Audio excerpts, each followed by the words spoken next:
இன்றைக்கான mini vlog பார்க்கலாமா? தக்காளி குழம்பு எப்படி செய்யலான்னு பார்க்கலாம். தக்காளி விற்கிற விலைக்கு தக்காளி குழம்பான்னு யோசிக்க வேண்டாம். 2லேருந்து 3 தக்காளியை வச்சு நல்ல டேஸ்ட்டான சூப்பரான தக்காளி குழம்பு எப்படி செய்கிறதுன்னு பார்த்துடலாமா? குக்கரில் 2 ஸ்பூன் எண்ணெய் விட்டுட்டு 1/4 ஸ்பூன் கடுகு, ஒரே ஒரு பல்லாரி வெங்காயம் நீட்டு வாக்கில் கட் பண்ணி சேர்த்துட்டு 1 டேபிள் ஸ்பூன் இஞ்சி பூண்டு பேஸ்ட்டு, ஒரு கொத்து கருவேப்பிலை சேர்த்து கண்ணாடி பதம் வர அளவுக்கு வெங்காயம் வதங்கினா போதும்.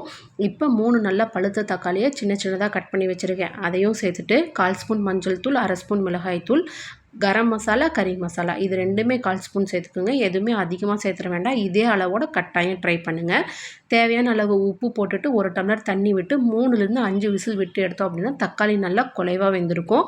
அது வேகிறதுக்குள்ளே இதுக்கு ஒரு பேஸ்ட் அரைச்சிக்கலாம். 2 ஸ்பூன் பொட்டுக்கல்ல, ஒரு பத்தை தேங்காய், 2 பச்சை மிளகா, 1/4 ஸ்பூன் சோம்பு சேர்த்துட்டு தண்ணி விட்டு நல்லா வலுவலுன்னு அரைச்சி எடுத்துக்கலாம். இப்போ தக்காளி நல்லா வெந்து குலைய வந்திருக்கும்.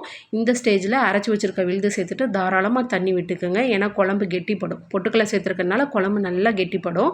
இப்போ தண்ணி விட்டு நல்லா கொதி வந்ததுக்கப்புறம் பச்சை வாசல்லாம் போனதுக்கப்புறம் ஒரு கைப்பிடி மல்லி இலை சேர்த்துட்டு இறக்கணும் அப்படின்னா டேஸ்ட்டான தக்காளி குழம்பு ரெடி.